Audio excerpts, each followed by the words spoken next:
Soy Podcast. Let's speak on it. Speak on this. Let's speak on it. Speak on this. Throw me a topic. Let's speak on this. Say that again. Let's lean on it. That is my opinion. I'm being honest. That is the fact. Don't meme on this. Speak on it. Speak on it. Speak on it. Let's speak on it. Speak on it.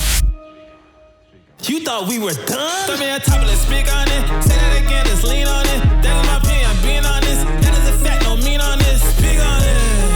Speak on it. Speak on it. Speak on it. Throw me a topic. Let's speak on it. Say that again. Let's lean on it. That is my opinion. I'm being honest. That is the fact. Don't mean on this. Speak on it. Speak on it.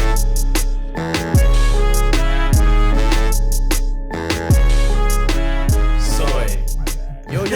Yo, it's Maestro here in the house, and today we have another great episode for you guys in the bag, and we have a special guest, Miss Haiti International herself, Sanite, and we're going to introduce her right now at this point, so just let us know how you doing, how you feeling, how was your week, just let all the viewers know, how you feeling on the podcast today. Hi, everyone. Thank you for having me, guys. My name is Sanite Ermat. I'm Miss Haiti International. I had a good week, so Okay. I have no complaints right now. All right. And he needs no introduction. Blessed himself, man. He is here. How was your week, bro? How you feeling? Bro, I just got back from Puerto Rico, so I'm still smiling from that. I just had a birthday, so I'm still smiling from that. And now I'm here with family, so I'm smiling for that. This man is another year younger, man. Yes, Another sir. year younger. So all of us, I'm just going to give you all this fun fact right now. We are all connected some way, somehow. And we were talking about it behind the scenes. We all graduated from the Sim High School, one of the best high school in Broward County. Yes, sir. Gotta give it props, Everybody, we got haters in the house, you feel me? Our camera people are hating on us right now because they're not from the school. And we got people in the sitting, we got people sitting watching the episode right now that's hating on us. But we still, guess what? We don't care. We don't care. Go We're Cobras. Cobras. Go Cobras. We're Cobras. So, 08, Yes. 09, Yes. 2010. Yes. All right. Nice. So Cobra connection out here. You feel me? So if you're from BA, you know what time it is, man. Yes. You gotta share the episode. You feel me? All right. So anywho, we're gonna have Sanite just kind of give us a little background on herself. Basically, like I said before, she's Miss Haiti National 2010. International. So, 2020. Yes. International. Yes. I'm sorry. Miss Haiti International 2020, the COVID year. All right. So usually, when we hear people that has those type of accolades, Yes. we trying to find out how in the world, because I don't see myself ever even joining any pageant. Obviously, there's no Mr. Haiti anywhere, but just give us a background, on what got you started on pageantry, and just take us there. How did that get to start? Actually, I saw the post on Lino Suite, and I just wanted to attend. I just wanted to go to the show. And then I started reading what the pageant was about, like the platform, because you're basically promoting some form of awareness and community service. And I was like, wow, I got to do this because that's definitely me. I like advocating. I'm an attorney. It's what I do. So I just wanted to be part of it because of the platform and things. That's so dope. And that's what I want to. I'm glad you brought up you're an attorney. This to me, I don't know why. I don't see attorney and pageant together. I do see someone who's like a head of a nonprofit organization, some kind of leadership thing. And I just feel like attorneys are so in the back making things work and just smoothing things out for people and fixing problems. So to see you in the front and working the job, it's like you're Batman and Robin in one. In the case Batwoman and Right. and doing that. So it's like, wow, these two paths cross. And were you scared? Coming to approach this new venture for you? What was your thought process of it all? No, I was really excited because I was super excited because it was what are you promoting for the greater good of society? That's what the international system is about. So I was I want to promote education.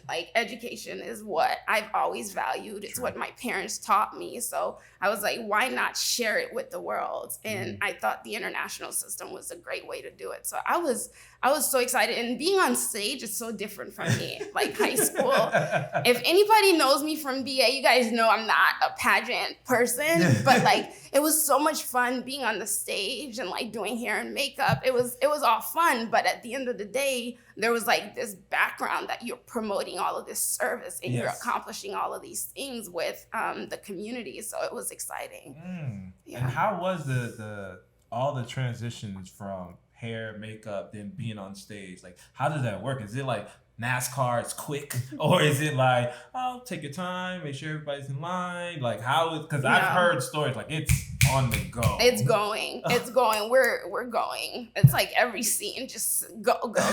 But it's fun. It's like you meet all of these powerful women that are doing great things in the world. And like while you're helping somebody zip up their dress, you're also acknowledging that this person is helping with like probably mental health or something of that sort, and you're learning what they're doing. So it's really, really good stuff. Oh, that's awesome. So let me just ask, what location? Because I know usually they'll pick a place like United States or a different country for you guys to be at. Was it somewhere like, where was it located at, the whole pageant for that year? Oh, is it, since it's COVID, I don't know if it was different. Okay, that's good. So my to be Miss Haiti, I had a 5-judge interview on Zoom where everything was still, like nothing about it was different than the fact that we weren't on stage. We still had to present ourselves in a manner that would, be well presented. And you had to discuss your platform, because the international system is literally about like, what are you doing to better society? So it was an interview about what am I doing to better society? And we had that discussion. But then the international pageant, when you're competing against the other states and the other countries, was in Tennessee. So it was like, it was in Kingsport, Tennessee, at like I think it was the Marriott Resort in Tennessee, and we all got there. Like there was women from like, obviously Tennessee, and then the person who won Miss International, her name is Megan Vladeck, and she was Miss Illinois. So we were just like all from all over like Miss New York, like it was just a lot of people there. Wow. So it was good. It was good for us. I did not know traveling was involved. Yeah. This must have been all Zoom. I thought so. No, my local competition was Zoom, but then the international pageant, we had that in Tennessee. Okay. It was, we took COVID precautions. Like everybody was wearing masks except when we were on stage, but we were distanced on stage. And then after that, we were just like getting to know each other. And like I said, there's a lot of powerful women doing great things in the world. So it's really good. Are you still in connection with them? Like, Definitely. Yeah, that's definitely. cool. That's cool. I hate when like you a part of something huge that way, and then it's just dispersed and the relationship is gone. But I'm glad to hear that you're still in connection with them. My thing is, how did you feel representing Haiti? Like, there was a sense of pride. What was it a part of you to represent Haiti on that such a platform, especially during these tough times now? Yeah, it was everything. I think I've always like loved representing Haiti. Like I had a picture of me and the Haitian flag because like the flag. But it was everything. Like you get there and you're like, the stigma about our country, we have to start changing these narratives about our country. Our country is full of like educated people, people who are doing good for the community, and we have to start changing that narrative. And I think like, obviously, I'm not trying to big up myself or anything like that, but I was obviously changing that narrative, being an accomplished attorney at the time, and having completed started in the process of building my law firm, which I was going to open right after that. So it was just like we were representing Haiti well at the pageant. Right. And I know for you as the person representing Haiti, you usually have like a team or things like that. I just want to know, how were you able to build your team? Like what did it take?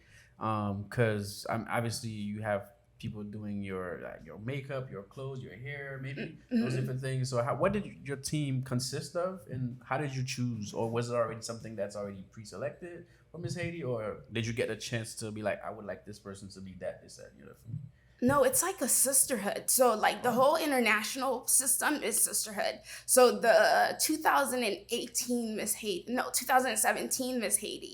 actually told me who would help me with my wardrobe. Wow. So she called me and she's like, like whatever you need, this person, her name is Vida Hargrit. She's the one who helped me with my wardrobe and getting myself together. Shout out. And then my director, Hermione Pierre, she's amazing. Like she calls, she texts, she's like every minute of everything that's happening in the pageant, she's there. She may not physically be right next to you, but she's there and she's like on social media promoting everything you're doing on her platform. It's like, it's great. And then the person who did my makeup, her name is actually Tanise, and she agreed last minute to drive 12 hours to Tennessee with us. She agreed and she didn't even, like, her fee was so reasonable. I was like, of course you do. So she was good. And then my best friend, Esther, she's just, obviously you don't get the title of best friend, but it's just like, she's just riding, she's going, like, where are we going next? Like, we're going to Tennessee, I'm in the car, so she was there. And then obviously my sister's always there in every capacity that I asked her to be there, like, either like, even if it's finances, if it's driving, if it's like consulting on just talking about everything, she's just there. Like, so she's an amazing sister. So shout out to Wadeen. Yay. Shout out to all those people. Yeah. Shout out to everyone. Yes. Yeah. I'm my sorry, team but I good. gotta give extra shout out to the driver. What? 12 hours. Yeah. I don't do driving past 4 hours. I'm flying at Yeah. that point. So, oh my God, I won't lie, just hearing this, and I'm not trying to be that guy, but like, I've seen like women just be catty for no reason. And I'm having 2 daughters. That's one of my reasons I'm like trying to raise them the way I'm trying to raise them, because I know that's out there. I've seen people just give, like, a woman give a bad eye to a girl who just walked in. You don't even know her. But to hear this sisterhood, I'll be there, I got your back, and just from 2018, you said? 2017. Reach out to you to make sure you have the same. It's just like, oh my God. Yeah, it was good. Do you think that continues? So are you also taking that same step now, as if another person who's Miss Haiti now, you're reaching out the same way? Yeah. Miss Haiti 2021, I told her everything that Miss Haiti 2017 told me. I was just like, here's what she told me. So here's how, like, our director is going to be there for you. Like, it's a really good system. It's not like, the international system is not like the pageants that you think of that are very catty and very like, just about the competition, because it's so much bigger than us, because we're promoting a greater good of society. Like, we help each other with whatever our issue is with society. So we can't be at odds with each other, because it takes the number. We can accomplish more in numbers than just like one by one. So it's really good. True. That is so true. Yeah, it's really good. Man, and I love that the building of the team process. I want to take it back now. We're going to kind of pivot, and we're going to come back to the pageantry. But you said you were about to start your firm. How building that team was different, or what was the process in building that team compared to, your pageantry team? Yeah, like, so my family and friends are super supportive. That's so awesome. I don't know. It's just God. I don't know how to explain it. Like, for the viewers who don't believe in God, I apologize, but it's just, we don't apologize. This is let's speak on it. It's just God. You meet these people and they influence your life. Like, I have mentors that are just like, this is what you should do on a daily basis. But then building my team was very easy. It was just my sister Esther, my brother just advising me and kind of like, this is what you should do. These are the steps to building a business, and let's just talk about how you should do it. And then my mentors are like the legal brains. Like, if I have a new case, I call them and I'm like, how should I approach this? Because the fact of the matter is, I got barred in 2019. So like, that's only 2 years of practice. So I still need to call someone sometimes and be like, you've experienced this because you've practiced law for 10 years. So how should I go about it? And I have a great mentor. Her name is Keela, and she's just always there whenever I call. So it's really good.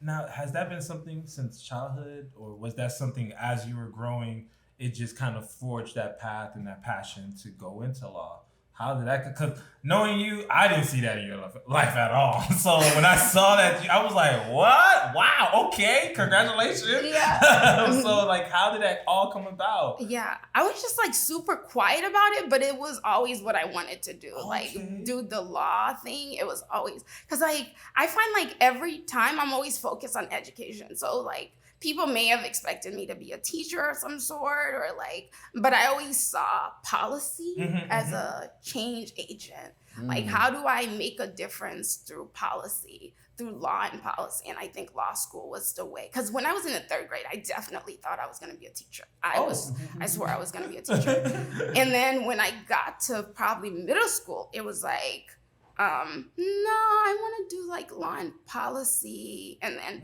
by the time I finished the IB program, I was very certain that I wanted to go to law school. Oh, man. Yeah. That's what's up. Yeah.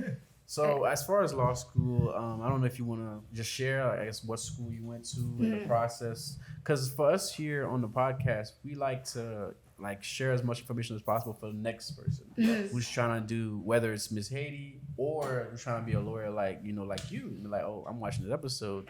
She's a lawyer. She got barred in 2019. She opened a law firm in 2020, basically 2021, 2 years later, like you're saying. That's quick. Yeah. That means it's possible. Yeah. So, you know, for someone who's, you know, trying to follow your step in a way, just kind of share going to law school, how that was, and, you know, what the expectations are, maybe what you dealt with, and just kind of fast forward into like, you know, if someone's looking into that, what would be your advice? And also what schools you went to and choices. Yeah, and maybe why you chose that with that? Yeah, so that's a really good question, like the combined teamwork here. So I went for undergrad. So for the first 4 years, I went to the University of South Florida, USF, in Tampa. And that was based on like a strategic move in terms of like, they're offering me like certain scholarships and it's going to help me finance this. And it's a great school. I have no reason why I shouldn't go there. So I decided to go to USF, and that helped me because law school is pricey. Speak on it. Yeah, law school is pricey. So USF was like, you know, undergrad is like, it's hard, but it's like a fun time. Yeah. Like you're not really focused on the fact that it's hard. You're just like, wow, this is awesome. Like independence, like doing, like I go to class 3 times a week. Like this is great. But then you transition to law school and you're like, wow. A wake-up call. Yeah. And, you know, being part of the IB program, undergrad was so easy for me. I just went through it. And then I got to law school and it was like, wow, this is a lot of work. But I did my first year of law school at Georgetown University in Washington, D.C.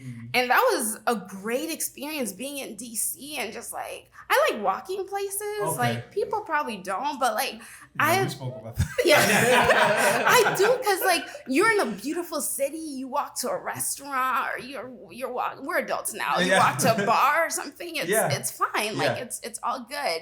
And you walk to school. It's like everything is in the city. So I love being in DC. But then, you know, I had to take a year off. So I took that year off, and then I re-enrolled at University of Miami, and in Miami, and that's where I finished the final 2 years. I was just about to say, was there any temptation to stay in DC? You know, like being that you were at school there, but you said you came back to Miami, so that question didn't matter. But still, though, like while you were there, we were like, lawyer, Washington. Not bad. You know, people always talk about politics, policies, Washington, obviously. You know, that's where most of it goes down anyways. So I was wondering, did that even cross your mind? Like, Washington, maybe? It's nice, it's beautiful. Yeah, definitely. I thought I was going to be there, like, until now. Like, I thought I was going to spend my 20s in D.C. because it was just, like, it was just a beautiful city, and I was interested in law and policy, so I just loved being there. But then I think God has his plans, and he's like, you know, this is great, but it's not necessarily for you. So it's time to like move differently, and I had a different life experience that transitioned my life. So in that transition, I just went through that year period of self-searching and rediscovering, and then I went to I re-enrolled at UM, which was like it's like UM Law and Georgetown Law, like the only difference is the name, because like they're both tier 1 law schools. They're both like I'm public interest, which means I'm interested in like more of the public sector, like, you know, nonprofits, public defender's office, things like that. Those things interest me. So in UM and Georgetown has like a whole department focused on helping people transition into those areas. So I didn't feel slated in my education in any way. It was just like, it was just a transition that God needed to do for me to walk into a different destiny. So I think it was. I won't lie, that kind of reminded me of, we just recently dropped Esther episode, and she said this quote from a book she wrote, and I told Ori that really stuck out to me. She said, "Sometime we're doing what we're good at and not what we're great at." And it's like, I felt like God had to put you where you're going to be great at. Like, it was good for you there. It probably got you some exposure. Some people you met, you're probably still connected with. Right. But I really need you in this position for the greater good of what I have for you. And I'm like, that's so crazy that went that way. And then to say there was no difference besides just the name, that just spoke highly of both the schools too, and the education that was provided for you on that aspect. So that is awesome that you really didn't really miss the beat, but you came back stronger, you know? So that was, so also the coming back, was it always in your mind? Because usually when people fall off, that's hard, you know, to come back and say, I am going to finish. I just need this time. Was that ever in your thought process, I'm going to finish? Or was it like, I don't know, let's just see how life goes from here? What was it for you? I had no idea. I left DC.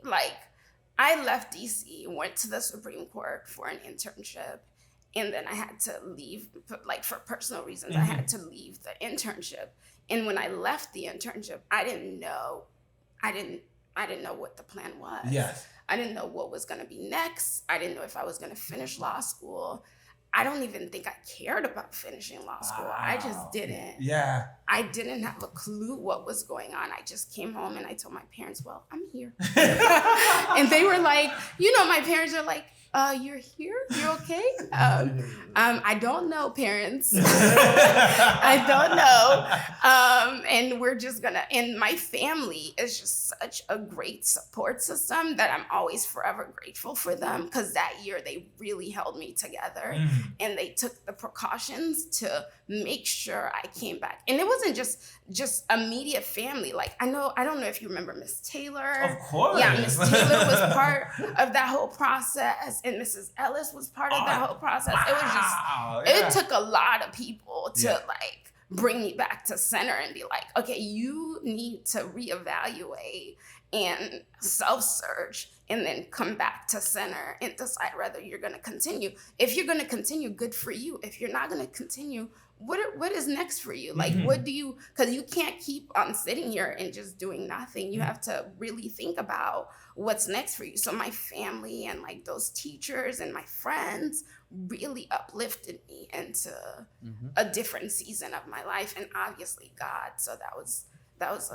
it was a rough, blessed year. I like that. Yeah. I like that. Yeah. That is good for you. See why you got to go to BA, guys? Teachers. Teachers coming through. Teachers coming through in the clutch. That's awesome. And when you talked about support, I already know like piece of your family, of course. I grew up with her brother. And Rooch always got your back. No matter, 100%. Good, bad, or indifferent, he got your back. And so when she spoke about that, and you know that has to come from a tree because he's the fruit of the branch of the tree. And so, you know, just on that evidence alone, I believed every statement about that part. So wow, like I know that love had to be overwhelming, but in a great way at the same time. To see it come together that way. And usually in the Haitian culture, when it comes to education, that's like, you know, very big, huge. So for them to perceive you over the education was very good, because I could have seen that going left. Like, hey, what are you doing? And just send you back out there. Like, you know, like, no, this is not why we work so hard, you know, type situation. Just throw you back in the wolves. And you're like, I'm still trying to figure out me. You know, like, so, man, that's so much kudos to your parents, to everyone involved in that process. Shout out to those teachers coming back. Oh my gosh. Like, y'all showed y'all more than a teacher. Yeah, definitely. Y'all that Esther requirement. So I wanted to ask, now that you're in this position, and also to touch on this, you said public defender. I've always had a bad taste on public defenders. I had a good friend, he's like family to me, and went through that process of getting a public defender. I didn't see the good part of it. And that's just my point of view. You know, I know there's always another side of the coin, but you know, every time he kept going, I just saw they went, reschedule, come back, and it's like months, weeks, or whatever. Go back, and it's always the same request. So it's like, what are you doing?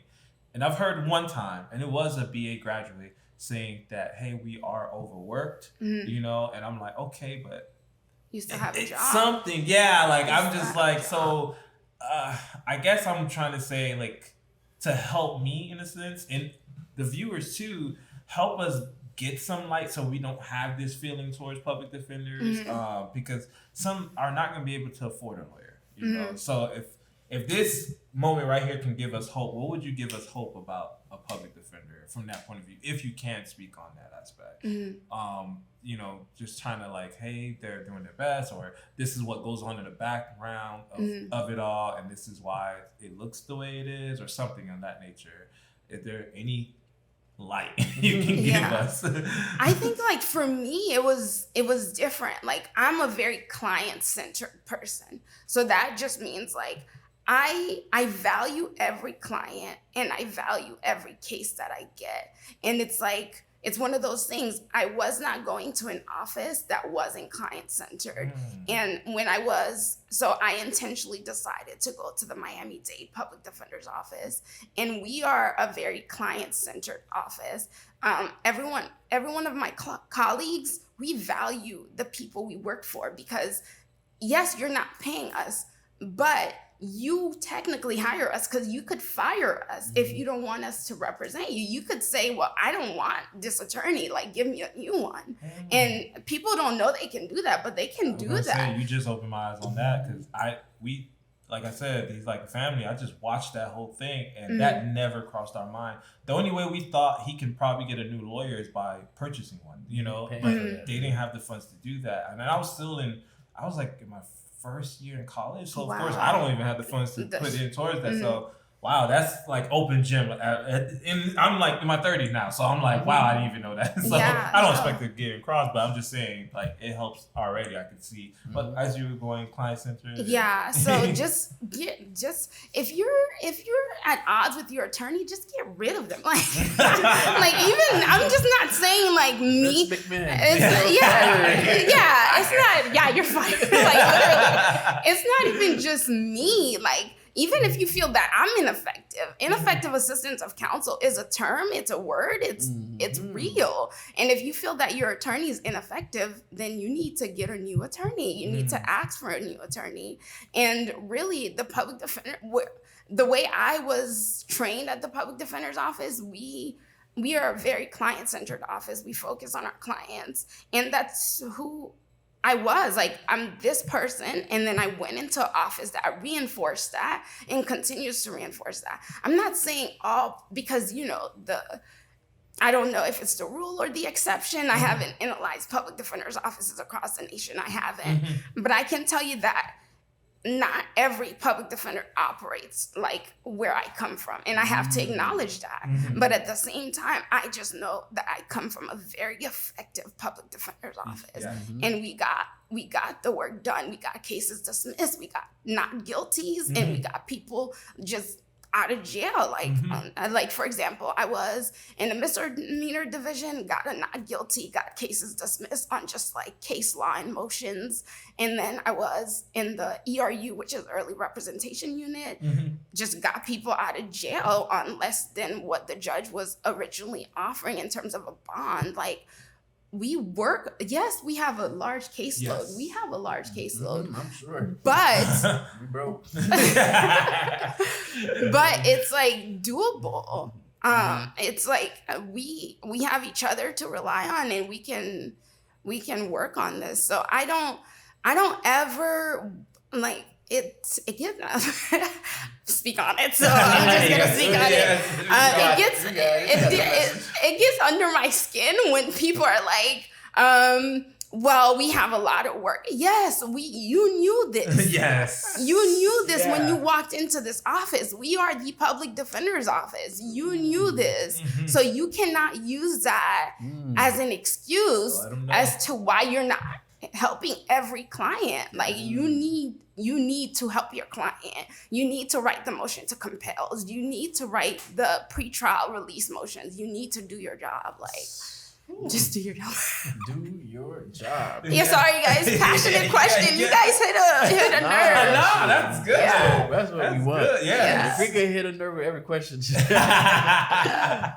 But okay, so have you ever thought about, how do you think about the other side? Obviously, you doing the public defender, so the other lawyers that you going up against that's trying to get the people to stay in jail, or are you going against any other lawyers, or is it just like, yeah, basically? Yeah, so it's always the state, like when Or we the state, do right. criminal defense, it's always the state attorney versus us, which the state attorneys are known as the prosecutors or like assistant state attorneys, but that's who we go against. And I think they have a duty that they're trying to find out what happens. And I'm trying to make sure that my clients' constitutional rights are protected in that process. It's okay for you to find out what you want to find out, but you're not gonna violate my client in the process. So that's just what it is. I have respect for people who do their job. I have respect for anybody who's doing their job. But we have to make sure that people know that they have rights and those rights are protected. That's just it. Man. But I respect everybody in the legal system. That's what's up. That's huge because obviously we've talked about this probably in passing even on the podcast, like the fact that people don't know they have certain rights. Yes. You know, just because you don't know, then you fall victim to like it getting abused or you're getting, taken advantage of because you don't think you have a right to this, that, and the other. So it's just great to hear that. You're here to just stay like, nah, that's their right.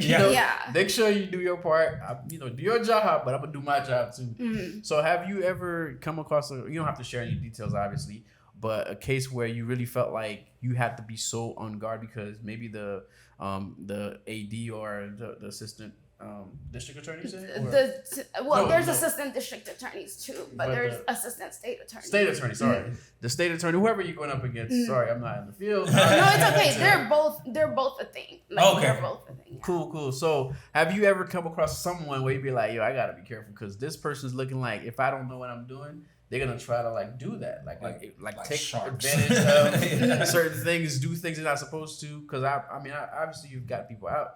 I'm pretty sure you had to be like, yeah, make sure you do your job. I'm gonna do my job, and that's how I got them out. So, do you feel like a sense of, man, I gotta watch out for this particular person, or is it just everybody you're on guard for? Like, yeah.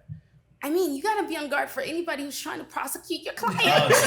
Anybody, like, dude, you could be anybody. You could be my mom. If you're the prosecutor, I have to be on guard. Like, this is my client. Like, you could be anybody. Hey. Listen, I have to protect.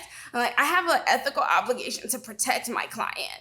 And whoever you are, if you're trying to prosecute them, this is my client. Not No, you. I I'm got not you. pointing I at got you, but this is my client. I have to make sure that they're good before I care. No, it's anybody. Anybody is fair game. You're on guard. So I do have 3 questions, but I'm gonna watch how the other 2 go. But this one, when you said protect, how do you protect yourself mentally, spiritually? Because is with this type of job, are you able to turn off when you get home, or does it come with you? Some days it comes, to be very honest, some days it's gonna come with you. Okay. Especially in the new, I'm gonna share a story with you guys because I've obviously transitioned from the public defender's office and I have my own law practice and I do immigration and wills. And the thing about, like, I was at the airport, and ICE just released a group of people and they're like from Guatemala, Haiti. So I'm at the airport and this really nice woman by the name of, I know this is gonna like sound the alarms, but her name was Karen, but she's nothing like the stigma. She's nothing like the stigma. She's really nice, and she was trying to help this couple who spoke Haitian Creole, and obviously when we locked eyes and I told her I speak Creole so I can help her translate. So then I started to intervene to help them get from Dallas to Florida because they have just been released from ICE custody. And it was just like, in the moment, you're really thinking about how do I help people and how do I transition people to a different arena. And that's kind of like what my career is about, is like helping people. And I think being at the airport and being there with them was a very somber kind of this is bad, but we're fixing it. We're gonna get you guys to point B to your families. And everybody got to their family. My broken Spanish. I was on the phone with the woman from Guatemala, her sister, and I gave her directions to get to Fort Lauderdale Airport, where we were in the airport, to get her sister. And then the other people, they spoke Creole, so I was able to speak to their people and get them to their cars. But it was, I don't even know if I answered your question. No. You as said far as your mental, how taking do you it protect home. yourself? So in some cases you do, because you were technically home, but you were free from your job, but you still acted. So I see how that, right. And then on the days that you don't take home, how do you protect yourself in such a mentally depriving yourself from all this and just kind of woosah and kind of be able to recharge to go back at it again? What would be a typical, I guess, day or maybe a couple of days before you get back into it again? Yeah, it's definitely my nieces and nephews. Oh, really? Yes, kudos to those kids. They kids are a wonderful gift because they haven't grown into who we are, where we're we have work, we have lives, we have all of these things. All they know is I just learned this JoJo Bizarre or some adventure thing, or JoJo Siwa. Auntie, my niece, she's like, JoJo Siwa is on. I don't want to say I'm not gonna watch JoJo Siwa, so now I'm watching JoJo Siwa, and I'm laughing at JoJo Siwa. So it takes a load off because now you're spending time. My nieces and nephews are amazing people. My oldest nephew is actually 14, and he's a teenager. Yeah. He's a teenager, so his thing is very much Auntie, let's talk about what you're wearing today. He's very into fashion, or he tells if we look nice, he's oh, you guys look nice. If we don't look nice, he's we gotta talk about this. So I love the approach. Yeah, he's so much fun. He doesn't do it in a mean. It's funny. It's light work, and I love calling him. I'll get off work and I'll call him. He's kind of in trouble, so he doesn't have his phone right now. But when he does have his phone, I just call him to say, hey Jojo, how are you? And he just goes on a rant about whatever jokes. Yeah. So that's really good. And we've always been like that because he was born when I was in high school. Oh. So we've always had a special bond. So all of my nieces and nephews help me decompress. Wow. They're very like lighthearted and just great human beings. I just love them. I find it surprising only because usually where you're dealing with a lot of people, you come home, you actually don't want to deal with people. So to see that you want to be surrounded, but I guess it's different because it's family. Yeah. But wow, I was really shocked when you said the answer. Yeah. I was like, no, it's family and it's kids. They Yeah. don't want anything from you. They True. just want your time, you know? Yeah, like true.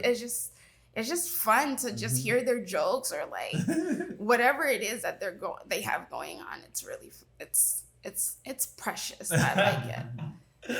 And so the second one I want to say is, I've always known you to be I would say you was always in your cocoon. You didn't really fully break out yet in high school, Yeah. but you were making strides, of course. And now I feel like you are a full-grown butterfly. Like your wings are touching east to west right now. You're very adventurous, I can already see. And so what was the moment that made you go there? Was it the pageantry? Was it something prior to that? Like, what got you to this full-blown moment now? Like, I'm like in awe. I think it's just growing up. You learn so many, like you've met different people and different life experiences, and you're just like, oh, I can learn from this person, and you add this person to your friend group, and they just expose you to other things, and you just keep on being exposed to different things. So I think the moment I allowed like other people into like my little circle, it was just good. You know, you let people in and they introduce you to different things, or not even that. You go away for college, and next thing you know, it's a whole new world. It's a whole new world. I spent like 6 months in South Korea by myself. No parents, nobody that I know in South Korea, just me in South Korea. And it was great. It's just that those experiences just teach you to grow up. So it was good. How many languages do you know? Because you said broken Spanish. We already know you speak Creole. Yeah. English, of course. Like, is there any other? I spoke Korean because I was there for 6 months. So I was speaking it because I was taking like an intense language course. And then when I came here, I lost it. It was like... You had nothing to sharpen you up and keep you going. Yeah, it was... And I stopped watching the Korean dramas. So Practice. it was just... But every culture is beautiful to me. Like you meet different cultures. Like obviously Haitian culture is special. But like every culture has something different to offer, and it's just amazing being in a room full of people that are diverse. So there's so much you can learn. So I've always learned from people around me. So that's good. No, so you show people new friends are good. Yeah. Because my sister, she's now in New Mexico, and I just saw a TikTok, which I gotta reach out to her, and she was like, she put something about like I told you guys, I won't have new friends, but I'm like, that's the reason why I pushed you to go out to college, to get new friends, to get new exposure, create a new networking team that thinks differently, see things differently, because I feel like you can see the world faster seeing it through other eyes, you know, like even if you've never been to Hawaii, if you speak for someone who's from Hawaii, you can see their world and how they view things and learn and adapt to some of those things in yourself, you know? So that's really good. And I kind of want to bring it now. How far do you want your practice? Do you ever see your practice ever reaching Haiti? Because you're talking about changing laws and policy. Do you ever see yourself bringing that mantra over there soon, or not soon? Of course, you just started, but like in one point of your life. I think there's things in the works. There's things in the works. I don't know. I just wake up and I just let God lead, and I just don't try to do, like, obviously I'm always moving and doing a lot, but I'm always conscious of, is it the right time? Is it God-led? Like a lot of those things are important to me. So I think involvement in Haiti or involvement, because I just came back from Jamaica. Yeah, so we just came back from a mission trip in Jamaica, and that was very impactful, and we're trying to figure out how can we not only make it a long-lasting experience, but make it something that's structured in the community. Like, how do we do that? We're trying to figure those pieces out. I think I just need to wait and follow God's lead. Of course, that's the best way. Yeah, and we'll see where it goes. And Haiti is obviously always going to have a special place in my heart. I was born in Haiti. I know a lot of people are like, don't know that, but I was born in Haiti. So it's important to me that Haiti is in a good place, even though we've had so much that's happening and that's hitting us so quickly. But we always come back to center. Yeah. So I think I'm still hopeful. I'm saddened, but I'm hopeful. Yeah. Yeah. My sentiment is exactly that. Yeah. And especially too, being that as we're recording this episode, it may, obviously come out a little bit later in the weeks that where you're seeing it, but we just found out, obviously we went through another earthquake and so many people have passed, and I've just, because we just mentioned the Haiti thing, I didn't want to just let that slide, and you could just share your thoughts on it too. But for me, it's just like, man, it's like one thing after another. But at the end of it all, I know we're people that's like super resilient, and no matter what we get hit with, we just come back even stronger. Right. It's just been a few things. So my heart, it's kind of heavy, for the whole country, being with what happened with the president, and then dealing with the earthquake that happened now, which is about 11 years, maybe 10, 11 years after the other one. It's just been heavy on my heart. But, as we mentioned it, maybe taking if God leads you there, with your law, with everything already, education, everything that you already about. Because I know with the pageant, you had to have, like you said, community and having like things that you're doing for the community. I'm sure you was repping Haiti. I'm sure your team was involved some way, somehow with Haiti, with just pushing some type of initiative forward. So, if you could just kind of, just share your thoughts on it, just the whole process of what's going on right now, and maybe how you still helping, because like you said, it's a team with the pageantry and everything. It's like a connection. It's like a lifelong almost. It never ends. So I'm sure, there may be things in the works that we don't know about, or that should be in the works. If you could just share on those. I know we were with the law. Yeah. So I'm gonna do a history lesson that you guys didn't ask for. No, it's fine. That's why I speak on it. Yeah. But my grandfather was an administrator for the school where we grew up, in the little town that we grew up in Haiti. So he was responsible for making sure that everything was running effectively in the school. And my dad taught at that school. So we have a long history of like not only helping people, but staying within education. And like I recently had my cousin who passed. And the only thing that gave us hope, that gave me hope and still gives me hope, is the fact that he was following my grandfather's legacy to a T. Like he was preaching the gospel. He was helping people with education. He was really focused. Yes, he was young, but he was very adamant about fulfilling my grandfather's legacy. And I think like with my grandfather's legacy, my dad's legacy, I think there's no way I don't see myself doing some work in Haiti, because it's the legacy that I have to fulfill. I don't know what it looks like. I can't tell you what it looks like.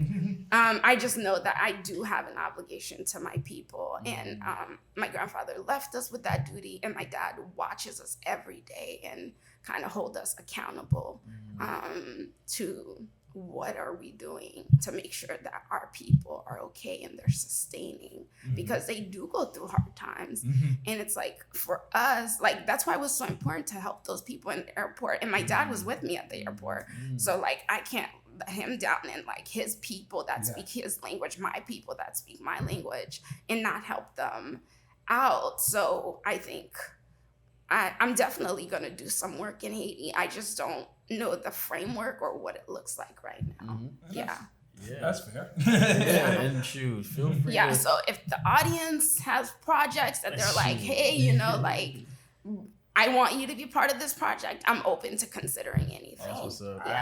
And her, of course, IG would be on the page, so you would be able to check. Yeah. And even with that same vein of family, like legacy or dad, I've been thinking, while we were doing the podcast, because there's a few things with the Haitian culture that they do, like, want us to go to school. They want to push that, but there's like specific things that they be like, you gotta go to school for doctor. Yes, lawyer, engineer. So nurse, all that good stuff. So you actually did it. Yeah. You went to be the advocate. Yeah. So I can only imagine like how proud, obviously, your family, like you said, they support you so much with everything that you've gone through. I'm sure things to come too, but how proud were they? I'm go pretty avocado. Yeah. I wasn't the first though, because I have 5 brothers and sisters, right? So my older sister is a nurse, so she's a nurse. Yeah. So just checking the list. She's a nurse. So when she's a nurse, awesome. and you're all like, oh, I can't be a fuck. She's a nurse, like they're gonna look at me. What are you gonna do? Yeah, what are you gonna do? And then my brother was the first one Ruch was the first one to get his bachelor's degree. That's awesome. And he got and he didn't just get a bachelor's degree. He got a bachelor's degree with honors, with a major in bio and a minor in chemistry. So it was like, I need to follow that. And he did really well, and he's a teacher now. And then my oldest brother Skip, he's very business minded. So he's been with Publix for 16 years now. But you know how someone has a vision? Yeah. He has a vision, and he pushes that vision every single day. And even when we didn't see his vision, 16 years later, with everything that he's accomplished, we see his vision. We see his vision. See it now. We see his vision. So he's he has greater visions that he's trying to accomplish, and we're still watching him grow because he's the oldest boy. Yeah. But I had big shoes to follow after. So I couldn't, and they were supporting me in a way where I was like, dude, if you guys are giving me all of this support, I can't fail you guys. They didn't say that to me. No. They never said that to me. But it was just watching them was an inspiration to me. And my sister got her nursing degree after she got married and had 4 children. Wow. So can you imagine a nursing? How do you get a nursing degree after having 4 kids and a husband? So after she did that, I was like, so I gotta finish law school because I don't have a husband or 4 kids. But you have 4 kids and a husband, and you finish nursing school. I have no choice. I have no choice. None. So my family's very we're obviously Haitians are very resilient people. So my family is very resilient, and we work hard, and we get that from our parents. And it's just I didn't see any path but to do well. Even if I didn't become an attorney, I was gonna do something to make sure that they knew that I was grateful for all of the sacrifices that not only my parents made, but my siblings make. Because my older siblings, they're very, I'm an older sibling too, because I have a little brother. We just took him to Oklahoma to start his first year of college. So he already know what time it is. Yeah, he knows. Let's say that. Go ahead. Yeah. So it's I had to be acknowledged that they were good to me, and then I have to be good to my little brother, just like they were good to me, and I have to make them proud.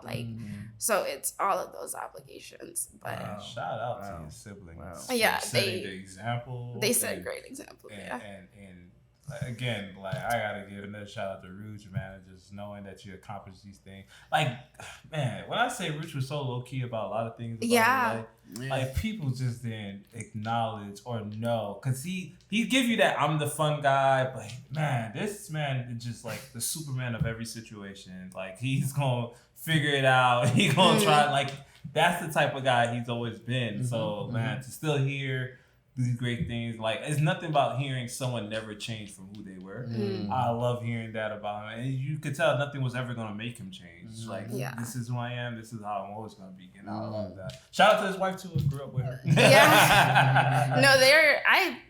I love to see couples thrive, and my siblings, like I said, they're great examples. Ruch, I think, is going on his 3rd year of marriage with his wife, which I'm so excited and proud of. August 4th was their anniversary. And then my sister November is gonna make it 15 years. Wow. So, and my parents are 36 years. So I'm just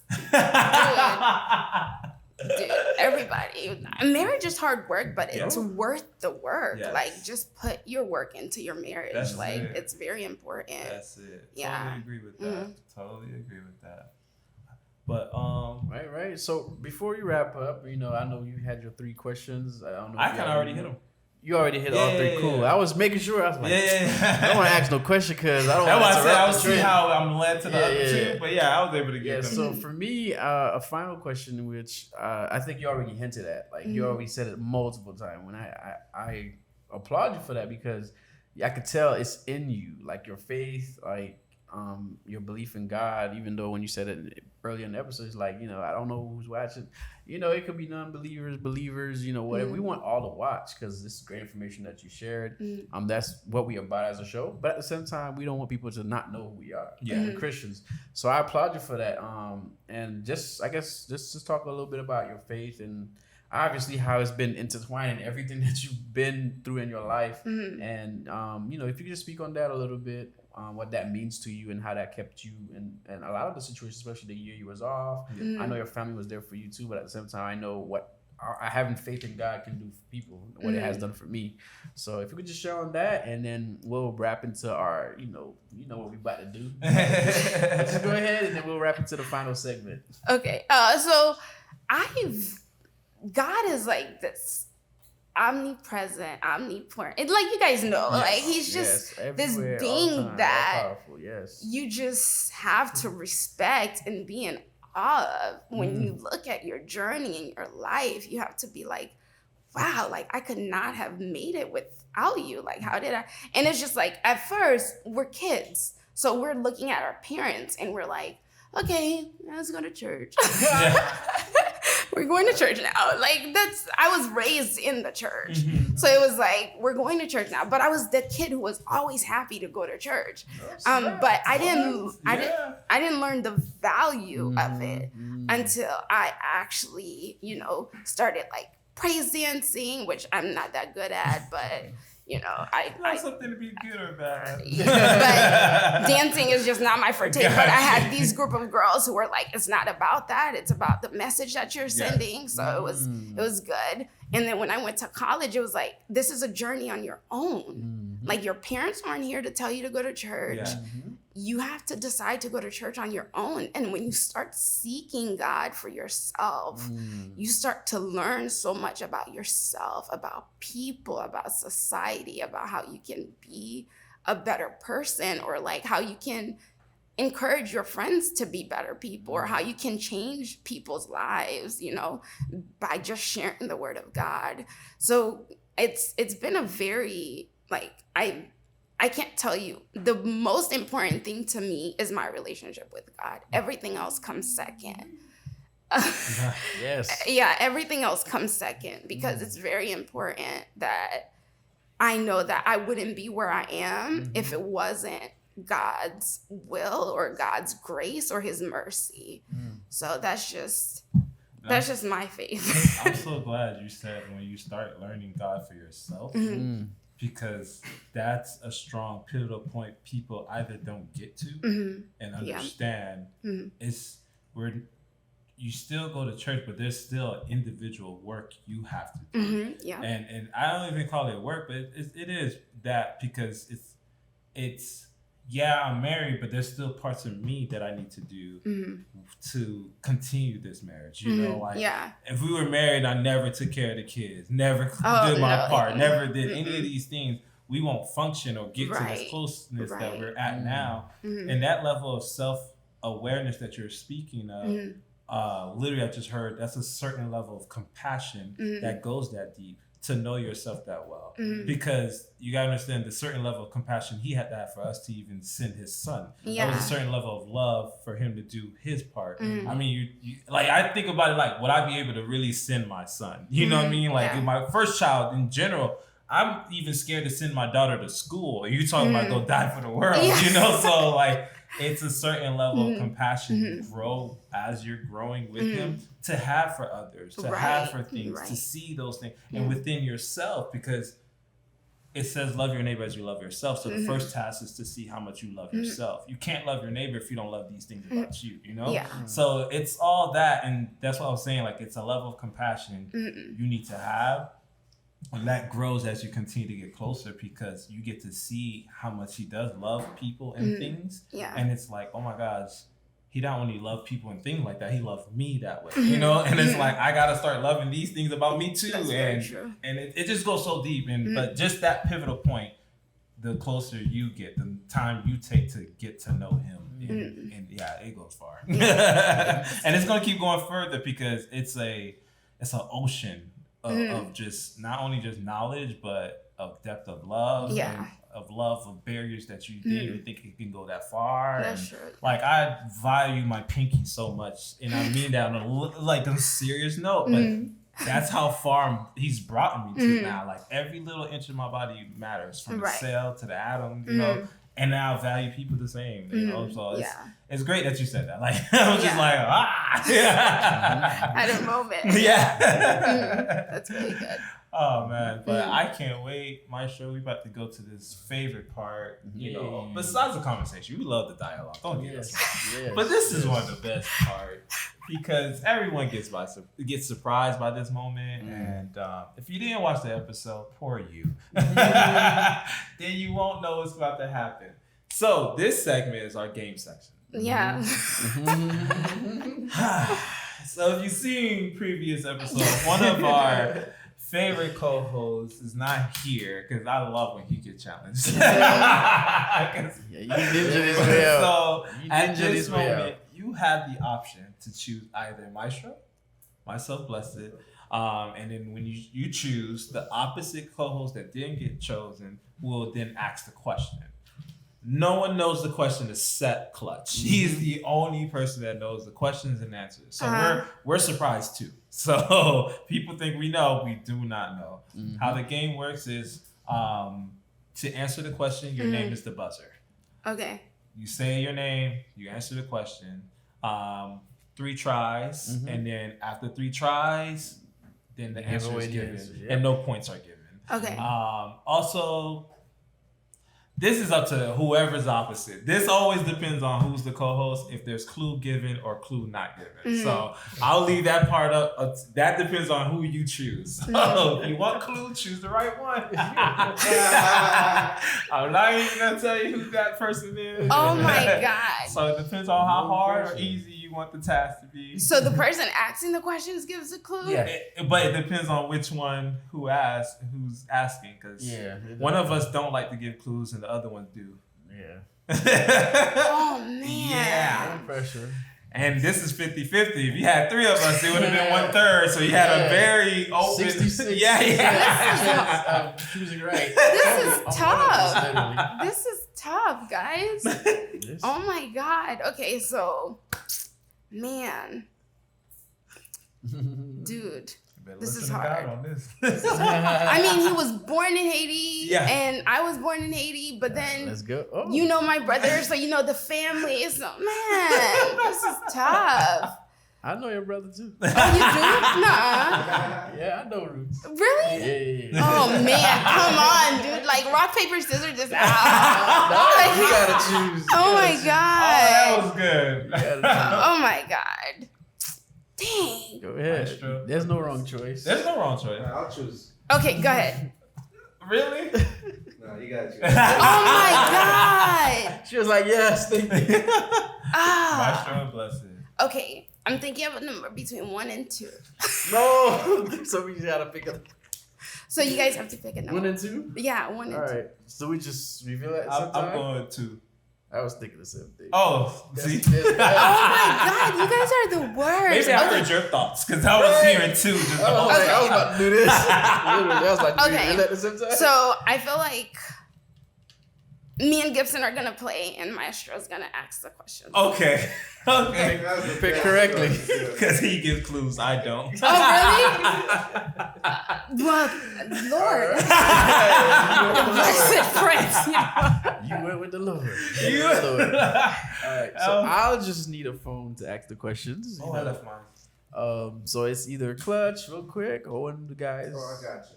I got my phone. All right. My phone's behind you, man. All right, cool. But you did. Do take you have care the of it. questions? I don't. I will have the questions. We're really now. about to find Okay. out right now on the fly. Yeah. Everything's on the fly from here. Like we Straight don't from the know hips. the questions. Yeah. I don't even know the questions. I'm about to find out right now. Yeah. All right. Bet. I'm ready. You guys ready? Yes. Okay, cool. Oh, the biggest clue I can only give you: think outside the box. Yes. Okay. That's the only Okay. clue he ever gives. Think outside the box. That's it. He be like, think outside the box. Oh my All God. right, question numero Dodge a uno. bullet. Yes, you did. Round one. All right. What are two things you can never eat for breakfast? What are two things you can never eat for breakfast? Never eat for breakfast. Okay. And we're supposed to say our name, right? Yeah. Yes, well, to answer. Yeah. Sanite. Candy. I like where you're going, but No. that's wrong. No. And that's your two first things. You gotta get Two two things? things. Yeah. Oh, That would be your man. first What? strike. Like it's not a breakfast food? Is Right, it? literally. Oh, What are two things you can never eat for breakfast? Bless it. Two things. Yeah, two things. Yeah. Okay. I'm going with. I'm gonna break the word apart. I'm gonna go break and fast. I like what you did there. But no, that's your first strike. Okay. Okay. Let's give a clue. I like what Sanit said. And like, and two things that you can literally not eat for breakfast. Think of meals. Oh, okay. And- So it was literal. Okay. Yeah, literal. Think Okay. of meals and yeah, that was my first clue. My second clue will help. See, this is gonna be hard because I'm Haitian, so everything was breakfast. The only thing that made it was you ate it at breakfast time. Like, All right, give yeah, give me- you know, we I'm had gonna give dinner my- at breakfast time. I'm gonna but, give my second and final clue. Okay. So open your minds up so we can get to it. First clue is think of meals. Second clue is think of the category of meals. And what are two things you can never eat for breakfast? Okay. Categories. Yeah. Think of meals and think of the categories of meals. Okay. Kind of got one in my mind. Mm-hmm. Come on, y'all. Y'all should be jumping at the. Y'all both got two more strikes. okay. So Sanite. Mm-hmm. Oxtail and chicken. No. Oh my God, No. this is so hard. I'm gonna go this way. Lunch and dinner. You got it. Oh really? Oh man, that was. You got it. Now that you've said it, Makes sense. You can never you- have lunch and dinner for breakfast. that's That's your wow. lunch and that's your dinner. That was easier. Outside the box, let's I go. just- Round two. How can a girl go 25 days without sleep? Go 25 days without sleep. Mm-hmm. Without sleep. Mm-hmm. How can a girl? Go 25 days without sleep. If y'all ready to shoot. I got 3 strikes. After the How can first a girl go around, I will give my first 25 clue. days Without sleep. Okay, bless it. Mm-hmm. Sleep is a person they not around. Like what you're doing, but it's wrong. Okay. I like it though. Um, How can a girl go 25 days without sleep? 25 days, Days without without sleep. Why that amount of time? Okay, 25 days. Oh, wait, that's not what. We got 3 strikes, so you can try. So I'm thinking like, can I say 2 things at once? Yeah, just your answer. So 25 days without sleep. How can Well, a- she's not a guy, so she doesn't wear a sleep. Oh, I like that. Oh, Slash, you have the But- language. Oh, okay, that's not it. Okay. Yeah, Oh, she's in labor. I like that. She's in labor. I don't know. Okay, so actual sleep, like catching Z's. Just make sure I clarify. Sleeping. How can a girl go 25 days? So that's your one strike. My first I don't clue know. is. All right. Oh, You got it? You don't even need it? okay, yeah. Okay. All right. My first clue is Think of the word sleep and typically what is associated with it. Okay, blessed. Because she takes naps. No, but I like what you did there. I like what you did there. Okay. Think of the word sleep, right? That's what happens when you play it for the first time. You look like everything's like, oh, what? Think of the word sleep and what's associated with it. Sleep. And how can a girl go 25 days without sleep? 25 days without Clutch, sleep. can I ask your girlfriend? That's all yours. That's it. Like, After this answer, I don't want to I'll give my second She'll clue. figure it out. Okay, give. Give the second clue? Yeah, give the second. This is clue. my second and final clue, right? So think of the word sleep and What's what that associated? entails, right? And focus on the word days.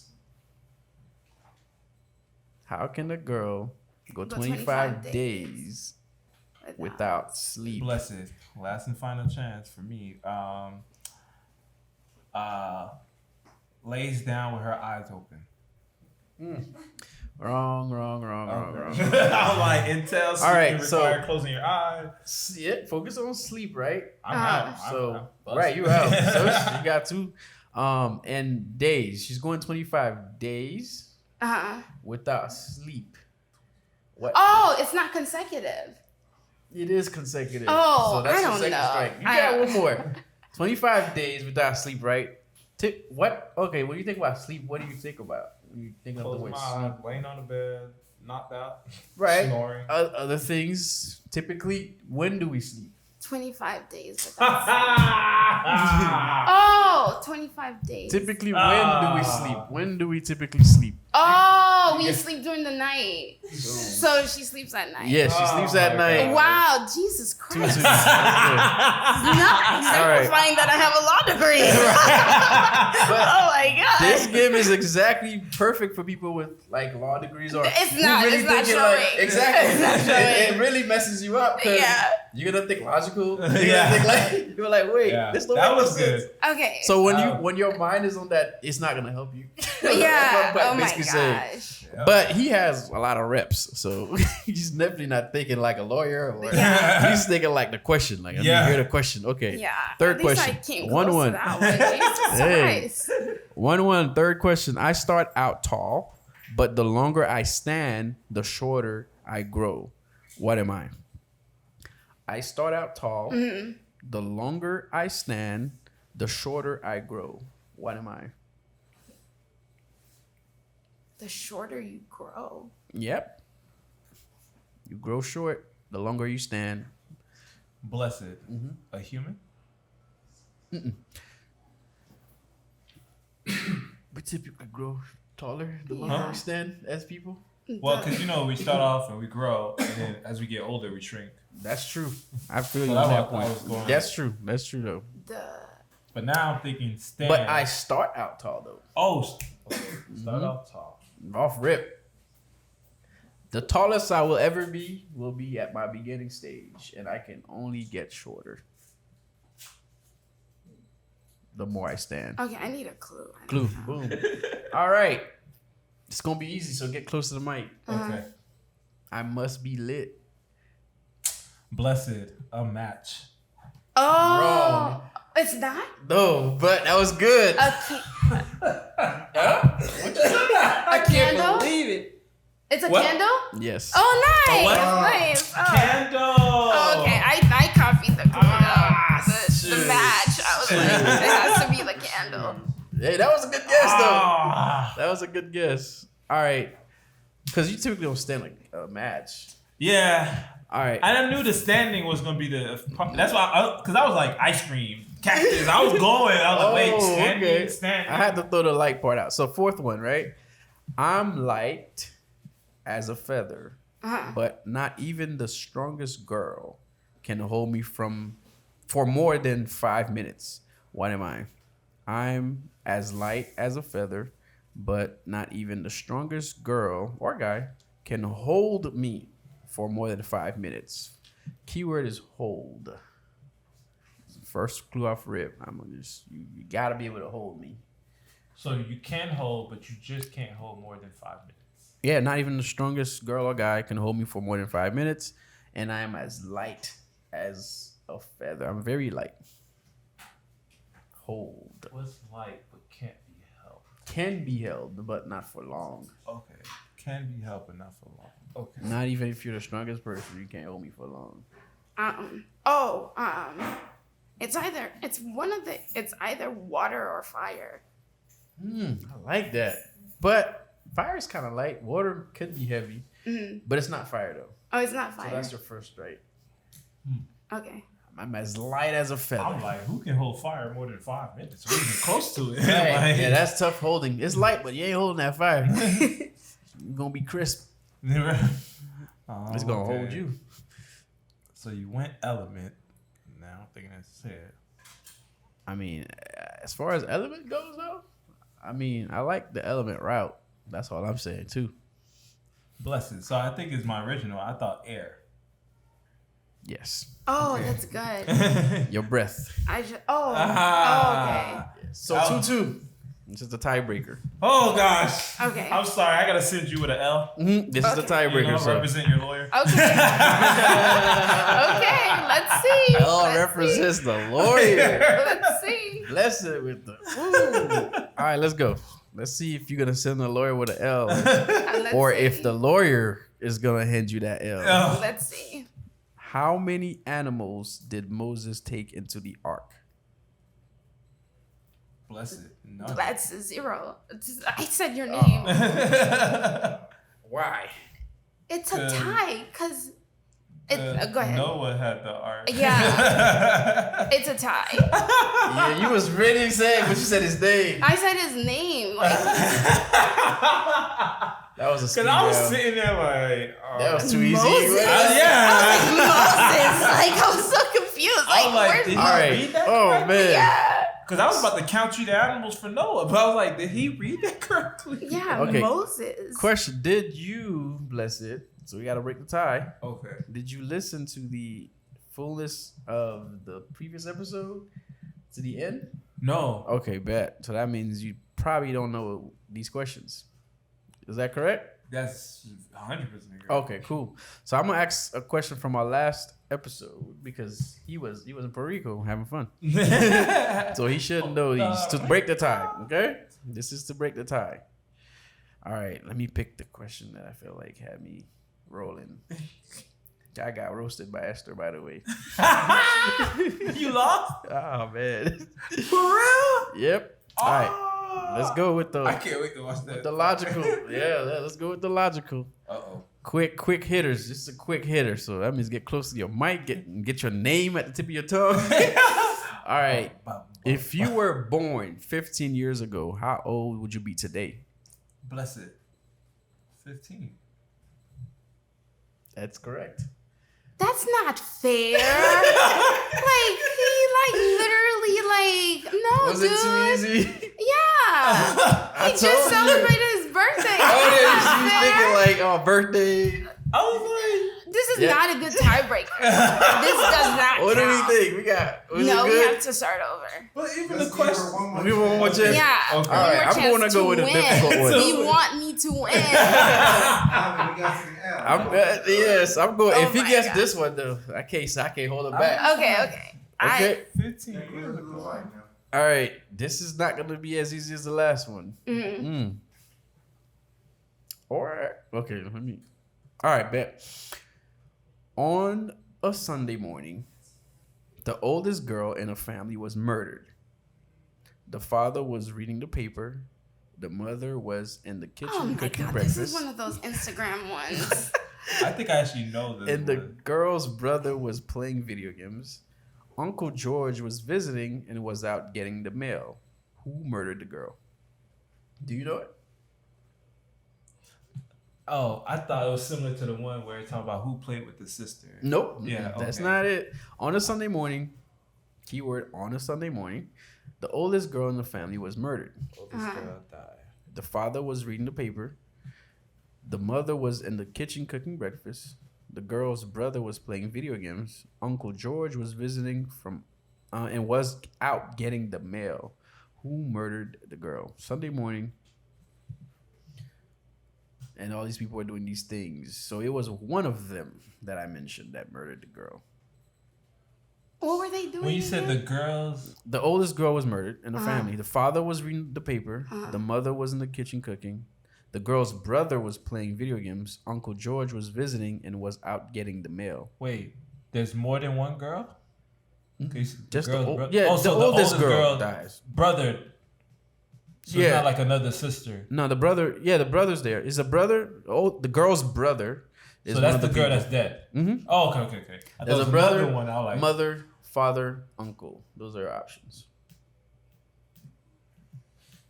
Brother, Everyone mother. knows the answer, and I'm just stumped. No, we don't. We don't all know it. Trust. I know it because I was there. Mark probably don't. This Mark was don't know not it. like the 15. I thought But- you were gonna hit us with another 15 here. hold on. You said it was I'm too not easy. saying- We were a murder mystery. The girls. Okay, God, okay. bro. Let me give you some clues. Uh-huh. Sunday morning, and also The father's reading what the people were doing. What did really happen on a Sunday morning? Think about. Oh, the dad did it. The paper The doesn't. mother. Oh. Right, you okay? Wrong, but you on the right track. You just helped me. Oh, Okay. Say something else. The dad did it, right? No. Oh, okay. No. It was, Oh no, Mel. The uncle did it. Yes. Okay. See, I paused because you gave me the answer. Yes. Or Yes. It's you okay. had no We paper. can say it was a tie. It was Yes. a tie. It was a tie. It was But a tie. yes, I couldn't get that last week. We both couldn't get it Oh really? until Well, I got it. Clutch was like Sunday mail does not get like mailed out on Sunday. Like it's Sunday, no mail. Yeah. man She comes said out. something about the paper. I was like, You got it. Yeah. I was like, I Yeah. would just say. But that's good that you caught. That was the clue. The paper. Yeah. That's the giveaway. The dead giveaway. On the And I Sunday, was like ain't no thinking paper. about the newspaper. I'm like, was it yesterday news? Because I'm Yeah, like, Sunday, do they throw out But- paper? on right. The Sunday? dad could have been reading the old newspaper, but the uncle went out to get the mail. Yeah. Don't Yeah, play yeah, with the yeah. mailman on a Sunday. So yes, that is. We'll take a tie. Yeah, it's a great tie. job, It's a both of tie. you guys. You know, he was well rested. Yeah. And you didn't know what she was getting into. No idea. Definitely handled yourself really well. We definitely appreciate you for coming on. Yes. Obviously, Yeah. it was a very informative Yeah. episode. I learned so much, about If you even don't like your public offender, fire them. Miss McMahon, you're fired. Yeah. No, that was really dope. Is there But is there- anything yes. else? Do you want to Last shout out words. anything in the project or works that you got that we should look out for? Just thank you for having me, guys. This was so amazing. Thank you for all of the great questions, and also just support my law firm and support the nonprofit and things Yes. of that sort. Of For course. sure. Yeah. And we'll have that information as well. Linked or whatever to Yeah. connected for sure. Yeah. Oh man, this was great. Great episode, man. And that is a wrap. Speak on Yeah. it. We out here. Soy Podcast. Let's speak on it. Speak on this. Let's speak on it. Speak on this. Throw me a topic. Let's speak on this. Say that again. Let's lean on it. That is my opinion. I'm being honest. That is a fact. Don't meme on this. Speak on it. Speak on it. Speak on it. Let's speak on it. Speak on it. You thought we were done? Throw me a topic. Let's speak on it. Say that again.